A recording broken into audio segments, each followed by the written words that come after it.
আসসালামু আলাইকুম প্রিয় দর্শক, ছোট একটা আমার অনুভূতির কথা বলে আলোচনাটা শুরু করি।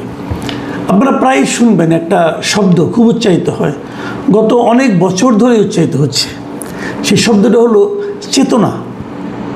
এই চেতনা শব্দটা শুনলেই আমার মেজাজ খারাপ হয়ে যায়। আমার মনে হয় যে এই যারা উচ্চারণটা করছেন তাদের এই উচ্চারণের পেছনে একটা মতলব কাজ করে। এই চেতনা কথাটা আমরা আগে শুনতাম, আওয়ামী লীগ আমলে শুনতাম, ওনারা বলতেন মুক্তিযুদ্ধের চেতনা। মুক্তিযুদ্ধের চেতনা এই কথাটা বলে তারা স্ট্রেট ওয়েতে জাতিটাকে দুভাগ করে দিয়েছিল। যারা আওয়ামী লীগ করেন তারা মুক্তিযুদ্ধের চেতনার পক্ষে, আর যারা আওয়ামী লীগ করেন না তারা মুক্তিযুদ্ধের চেতনার বিপক্ষে। তারা এভাবে ভাগ করে দিয়েছিল।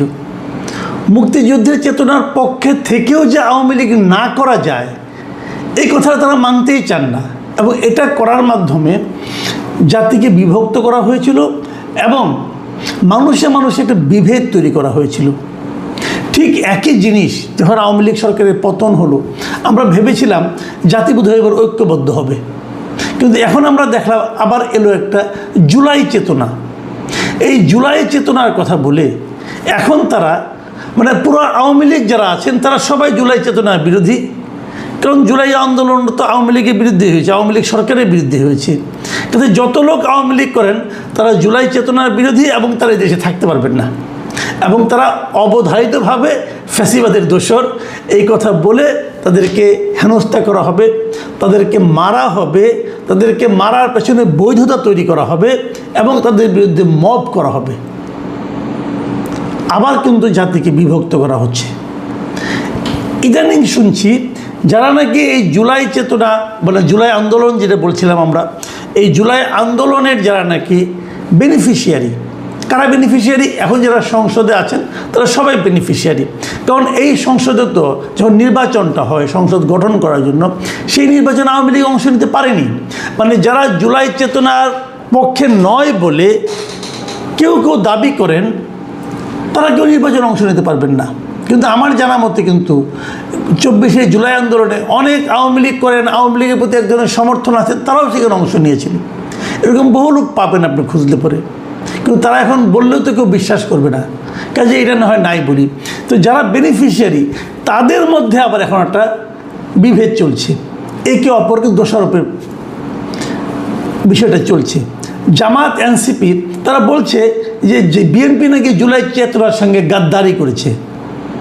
আবার বিএনপির পক্ষ থেকে বলা হচ্ছে আমরা জুলাই চেতনার পক্ষে আছি, ওরা বাড়াবাড়ি করছে। তার আবার বিভক্তি, ঘরের মধ্যে ঘর, তার মধ্যে আরেক ঘর। এখন কোন ঘর যে আসল এটাই তো বুঝতে পারছি না। দেখুন, আপনি দেখবেন গত কয়েকদিনের পত্রপত্রিকা পড়েন, গত কয়েকদিনে বিভিন্ন নেতৃবৃন্দের কথা শুনলেই বুঝবেন।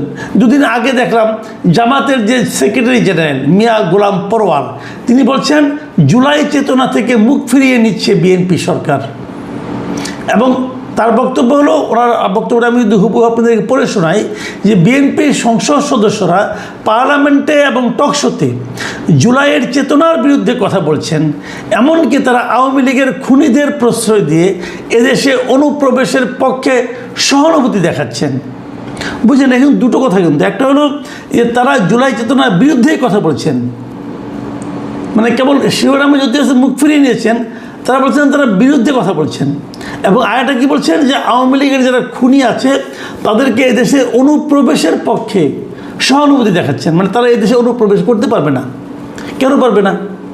তারা যদি অপরাধী হয় তাহলে তো আপনি বিচার করবেন। তো বিচার করতে হলে তাদেরকে এদেশে আনতে হবে না? আপনি এদেশে না এনে কীভাবে বিচার করবেন? কষ্ট করে নিয়ে আসার চেয়ে তারা যদি ইজিলি চলে আসুক না, বিচার করেন। মোদ্দা কথা হলো তারা নিজেদেরকে ছাড়া আর কাউকে সঠিক মনে করছে না, বাদ বাকি সবাই খারাপ। একমাত্র ওনারাই ভালো, আর কেউ জুলাই চেতনা বুঝে না। একমাত্র ওনারাই জুলাইয়ের চেতনার ধারক বাহক, আর সবাই হলো গিয়ে এই বলে এটা সবাই ধুনচা। হ্যাঁ, এটা নাকি রে ভাই? তো এই যে মানসিকতাটা যে আমি ঠিক আর বাদ বাকি সবাই ভুল, এই মানসিকতাটা হলো খারাপ। এবং বিএনপি যে জুলাই চেতনার পক্ষে নয় সেটা প্রমাণ করার জন্য তারা কি বলছে, তারা বলছে, এই মিয়া গোলাম পরোয়ার বলছেন যে সরকার যদি সত্যই জুলাইয়ের চেতনায় বিশ্বাস করে তবে জুলাইয়ের সনদের ভিত্তিতে অনুষ্ঠিত গণভোটে 70% মানুষের দেওয়া রায় অবিলম্বে কার্যকর করতে হবে। ওই গণভোটে মানুষ 84টি ঐক্যমত্যের সংস্কার প্রস্তাবের পক্ষে হাঁ ভোট দিয়েছিল। বুঝেন এবার, মানে ওনারা বলছেন যে যদি জুলাই চেতনায় বিশ্বাস করে তাহলে গণভোটের রায়কে মানতে হবে। ভাই গণভোটটা কী ছিল? গণভোটটা কীভাবে হয়? এবার সংসদে গণভোট ঢোকানোর কথা বলা হচ্ছে। কয়েকদিন আগে আদালতে রায় হয়েছিল। গণভোটটা আমাদের সংবিধানের একটা অংশ ছিল, কিন্তু আওয়ামী লীগ সরকারের আমলে যখন তারা তত্ত্বাবধায়ক সরকারকে বাতিল করে দিল, এই সংবিধান থেকে বের করে দিল, তখন তারা গণভোটকেও বাতিল করে দিয়েছিল। তো তখন তো যেটা ওই সরকার ছিল একটা সাংবিধানিক সরকার, মানে ডক্টর ইউনূসের সরকার। তো এটা একটা সাংবিধানিক সরকার যখন গণভোটের কথা বলে, অথচ ওই সময়ে সংবিধানে গণভোট ছিল না, তাহলে সেটা তো অসাংবিধানিক এবং বেআইনি কাজ তারা করেছিল। তার মানে ওনারা বলতে চাচ্ছেন যে যদি আপনি জুলাই চেতনায় বিশ্বাস করেন তাহলে ডক্টর ইউনূসের সরকার যত অপকর্ম করেছিল এই সবগুলি জুলাই চেতনা। ডক্টর ইউনূসকে জুলাই চেতনা অনুযায়ী চলেছিল। ডক্টর ইউনূসের আমলে যে দুর্নীতিগুলি হয়েছিল এটা কি জুলাই চেতনা ছিল রে ভাই? এক একজন পিএসের, এক একজন উপদেষ্টার পিএস, তারা যে 300 কোটি টাকা বানিয়ে ফেলাইছে, 400 কোটি টাকা বানিয়ে ফেলাইছে, এটা কি জুলাই চেতনায় ছিল? এক একটা উপদেষ্টা যে অপকর্মগুলি করেছে এটা জুলাই চেতনা কোথায় ছিল ভাই বলেন তো আমাকে? তো এখন জুলাই চেতনার নাটক চলছে। গণভোটের প্রশ্নগুলি কী ছিল বলেন? একজন বলতেছে, জামাতের আমির বলতেছেন যে গণভোটের যদি প্রশ্নগুলি কেউ না বুঝে, 4 দফা না বুঝে, তাহলে বিএনপির 31 দফা কীভাবে বুঝবে? ভাই কোনোটাই বোঝার দরকার নেই, কোনোটাই কেউ বুঝে না, সেটা আমি মানি। কিন্তু গণভোটটা যে হয়েছিল, প্রথমত গণভোট হতেই পারে না, কোনো আইনে গণভোটের বৈধতা দেওয়া সম্ভব না। আমি নিজে যেটা মনে করি এটা সম্ভবই না। অধ্যাদেশ দিয়ে গণভোট হয় না। যারা নাকি অধ্যাদেশের মিনিমাম জিনিসটা বুঝেন তারা জানবেন। আর গণভোটে যে 4টা প্রশ্ন ছিল, আমি এটা ওই সময় বহুবার বলেছি যে 4টা প্রশ্নের কখনো হা না হয় না। কেউ থাকবে একটা প্রশ্নকে হা বলবে, আরেকটা প্রশ্নকে না বলবে। কিন্তু আপনি যে 4টাকে একবারে হা দিচ্ছেন, 4টা প্রশ্নের মধ্যে আলাদা থাকতো, আলাদা ছিল, কিন্তু উত্তর ছিল এক জায়গায় হা অথবা না। যদি এমন হতো যে 1 নম্বর প্রশ্নের পাশে হা না, 2 নম্বর প্রশ্নের পাশে হা না, 3 নম্বরের পাশে হা না, 4 নম্বরের পাশে হা না, দেখা যাচ্ছে মানুষ কোনটা বলে। কিন্তু তারা বলছে হা বলে 4টাই হা, না বলে 4টাই না। এটা আমি ওই সময় এবং পরবর্তী বহুবার বলেছি যে পৃথিবীতে এমন উদ্ভট গণভোটের আয়োজন কেউ করে নাই। তো এই উদ্ভট আয়োজন, এটা কি জুলাই চেতনা হতে পারে? কিভাবে হয়? এখন যে ঝামেলাটা চলছে সরকারি দলের সঙ্গে বিরোধী দলের, তাদের মধ্যে মূল ঝামেলাটা কি যে সংবিধানকে সংস্কার করব নাকি সংশোধন করব? সংবিধানকে সংস্কার করব না সংশোধন করব? সংবিধান সংস্কার পরিষদ গঠন করতে হবে, এটা বিরোধী দলের আহ্বান। আর বিএনপি বলতেছে যে আমি সংবিধান সংস্কার পরিষদ যে করে ওই পরিষদ যে সংবিধানটাকে চেঞ্জ করবে, যদি আজকের থেকে 5 বছর 10 বছর পরে বলে যে তুমি সংবিধান সংস্কার করলা কিসের আলোকে, কোন আইনের বলে, কোন আইনে আছে যে সংবিধান সংস্কার পরিষদ গঠন করা হবে, কি বলবে এরা? দেখুন প্রশ্ন কিন্তু দুটো। 1 নম্বর হলো, আমি যেটা মনে করি মানে বিরোধী দল যা চাচ্ছে সেটা কোনো আইনের মধ্যে পড়ে, গাইড জোর, জাস্ট গাইড জোর। এবং তারা বলছে এটা জুলাইয়ের চেতনা। জুলাইয়ের চেতনা কোথায় ছিল? এটা হবে কে বলেছে? ওই আলী রিয়াজরে বললে হবে। আলী রিয়াজ জুলাইয়ের কে? আলী রিয়াজ কি জুলাই মাসে বাংলাদেশে ছিল? অগাস্ট মাসে ছিল? অগাস্ট মাসের মানে সরকার পতনে 1 পর্যন্ত ছিল? সে ছিল আমেরিকায়। আমেরিকার থেকে উড়ে এসে নিয়ে সে বলে যে আমি সব সংস্কার করে দেবো। ওর সংস্কার কে মানে? তার সংস্কার যে আদৌ কোনো সংস্কার হয়েছে এটা উনি ছাড়া আর ওনার কিছু চেলা চামুন্ডা ছাড়া আর কেউ বিশ্বাস করবে? কই তারা এখন? কোথায় তারা? গত কয়েক মাসে তাদেরকে কেউ দেখেছে এই দেশে? এই বিদেশ থেকে এসে এই দেশের টাকা পয়সা কিছু মৎসব করে, অপচয় করে, কয়েকদিন সময় নষ্ট করে ওরা আসলে এসেছিল ডক্টর ইউনূসের সরকারকে প্রলম্বিত করার জন্য, সংস্কার নামে প্রলম্বিত করার জন্য। তো এই যে তারা যে কাজগুলো করেছে এটি তো কোনো আইনগত ভিত্তি নাই। আপনি বলবেন এটা বিপ্লবী সরকার, না, এটা তো বিপ্লবী সরকার ছিল না। ডক্টর ইউনূস তো একবারের জন্য বলেন নাই উনি বিপ্লবী সরকার করেছেন। উনি বলেছেন এটা একটা সাংবিধানিক সরকার। সাংবিধানিক সরকার অর্থ কী? যে সংবিধান অনুযায়ী এই সরকার চলবে। তা কি চলেছিল? চলে নাই তো। খালি গর্তমি করলে তো হবে না। এখন ওই নাসিরউদ্দিন পাটোয়ারি কি বলতেছে, নাহিদ ইসলাম কি বলতেছেন, তো ওনাদের বক্তব্য অনুযায়ী কি দেশ চলবে? দেশ চলবে আইন দিয়ে, দেশ চলবে সংবিধান দিয়ে। আচ্ছা ঠিক আছে, এটা নয় বুঝলাম, কিন্তু তখন যে প্রশ্নটা বা বিরোধী দল করে যে তাহলে জুলাই সনদে বিএনপি স্বাক্ষর করলো কেন? এটাও একটা ভ্যালিড কোশ্চেন। কেন করলো? তখন তো এগুলো বিএনপি সরকার মেনে এসেছে।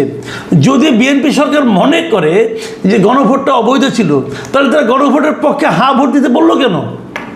তারেক রহমান তো বলছে যে গণভোটের পক্ষে হা ভোট দেন। এখন বিএনপি বলতেছে যে তখন যদি আমরা এটা না বলতাম তাহলে হয়তো ওই সরকার নির্বাচন দিত না। তার মানে তারা ভয় পাইছে, তার মানে তারা জনগণের শক্তির চেয়ে ওই ইউনূস সরকারের শক্তির উপর বেশি নির্ভরশীল ছিল। একটা জনগণের সরকারের এই ক্যারেক্টার হবে কেন? এটা কি এক ধরনের প্রতারণা নয়? এটাও কিন্তু এক ধরনের প্রতারণা। তাহলে একটা প্রতারণার মাধ্যমে যদি সরকার গঠিত হয়, সেই সরকারকে আমি জনগণের সরকার বলবো কেন? আপনি তো জনগণের কাছে প্রতারণা করেছেন। আপনি জনগণকে বলেছেন আপনারা হা ভোট দেন, এখন বলেন আমি গণভোট মানি না। এটা আমি বলছি, আমি শুরু থেকে বলে আসছি, আমি একটা সাধারণ মানুষ, আমি বলতেই পারি, আমি আমার যুক্তি দিয়ে বলতেছি। কিন্তু আমি তো এই বলার মাধ্যমে কারোর কাছ থেকে ভোট চাই নাই। আপনি তো ভোট চেয়েছেন, যে হা ভোট দেন বলতে বলেছেন। আপনার কথায় বিশ্বাস করে লোকে হা ভোট দিছে, দেওয়ার পরে এখন বলেন আপনি এটা মানি না। তাহলে তখন বললেন কেন? তখন তো আপনিও বিশ্বাস করতেন না। যেটা বিশ্বাস করতেন না সেটা বললেন কেন? আর বললেন তো বললেন জনগণকে বললেন কেন? জনগণের কাছে আপনার ক্ষমা চাওয়া উচিত। ক্ষমা চাইছেন এ পর্যন্ত? আবার দেখুন, ডক্টর ইউনূসের সরকার যদি আপনার এতই পেয়ারের হয়ে থাকে, তাহলে তার দেওয়া সিস্টেমগুলো আপনি মানতেছেন না কেন? গণভোট তো ইউনূস সরকারই দিছে। আবার ইউনূস সরকারের সঙ্গে যদি আপনার বিরোধ থেকে থাকে, তাহলে তার উপদেশটাকে নিয়ে আপনি আবার মন্ত্রী বানাইছেন কেন? তার অ্যাটর্নি জেনারেলকে নিয়ে আপনি মন্ত্রী বানাইছেন কেন? তো আবার তার যত উপদেশের যত অনিয়ম নিয়ে যখন মামলা হয়, সেই মামলাগুলি গৃহীত হচ্ছে না কেন? সব মিলিয়ে একটা জগাখিচুড়ি অবস্থা, এবং সব মিলিয়ে চেতনা নিয়ে ব্যবসা করার একটা আকাঙ্ক্ষা, একটা মতলব। এই চেতনার ব্যবসা কিন্তু সবাই করতেছে। আমি একটা জিনিস মনে করি, যারা না যতদিন এই দেশে এই চেতনা নিয়ে বাণিজ্য থাকবে, চেতনা নিয়ে মতলববাজি থাকবে, যে এই চেতনা যারা বিশ্বাস করে, ওই চেতনা যারা বিশ্বাস করে, মনে করবেন ততদিন এই জাতির উন্নতি অসম্ভব।